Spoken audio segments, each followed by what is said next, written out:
बिस्मिल्लाहिर्रहमानिर्रहीम। अस्सलाम वालेकुम। Branches of chemistry.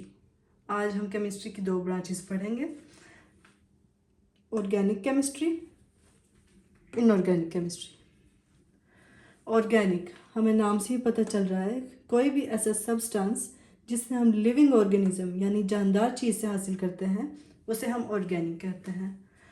और इनऑर्गेनिक यानी कोई भी ऐसा सब्सटेंस या एलिमेंट कोई जिसे हम गैर जानदार चीज़ यानी नॉन लिविंग मैटर से हासिल करते हैं उसे हम इनऑर्गेनिक कहते हैं।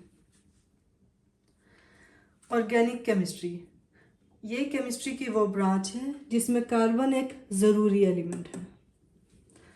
इनऑर्गेनिक केमिस्ट्री ये केमिस्ट्री की वो ब्रांच है जिसमें कार्बन ज़रूरी नहीं, अगर है तो बहुत कम कार्बन है।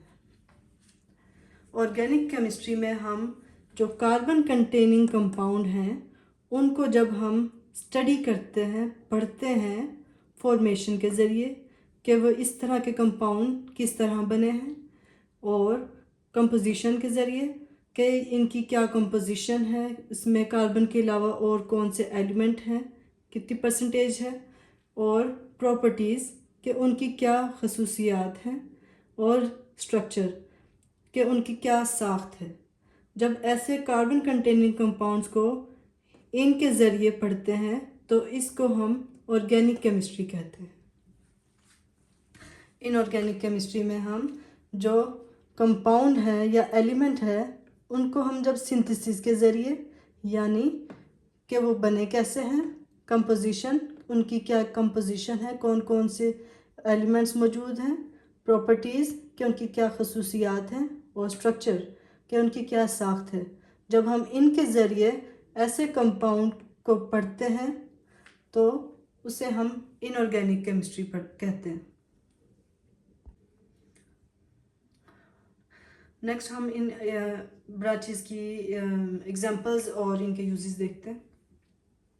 ऑर्गेनिक केमिस्ट्री जो कार्बन कंटेनिंग कंपाउंड्स हैं वो जो लिविंग ऑर्गेनिज्म है उनका एक इसेंशियल एलिमेंट है, और ये हर जो भी जानदार हैं उनमें ये पाए जाते हैं।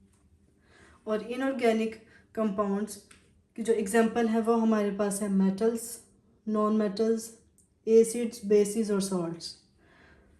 और जो इनऑर्गेनिक केमिस्ट्री में जो इसका यूज़ है इनऑर्गेनिक कंपाउंड्स का वो है फर्टिलाइज़र है, मेडिसिन है, कैटलिस्ट है, पिगमेंट्स है। इनको बनाने में ये एक अहम किरदार अदा करते हैं।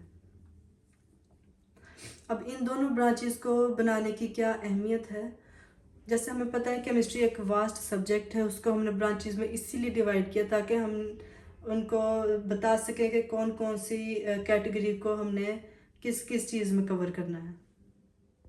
इसी तरह जो कंपाउंड जानदार चीज़ों से हासिल हो रहे हैं उसको हमने ऑर्गेनिक केमिस्ट्री में स्टडी कर लिया, और जो कंपाउंड्स और एलिमेंट हमें गैर जानदार चीज़ों से हासिल हो रहे हैं उसको हमने इनऑर्गेनिक केमिस्ट्री में स्टडी कर लिया।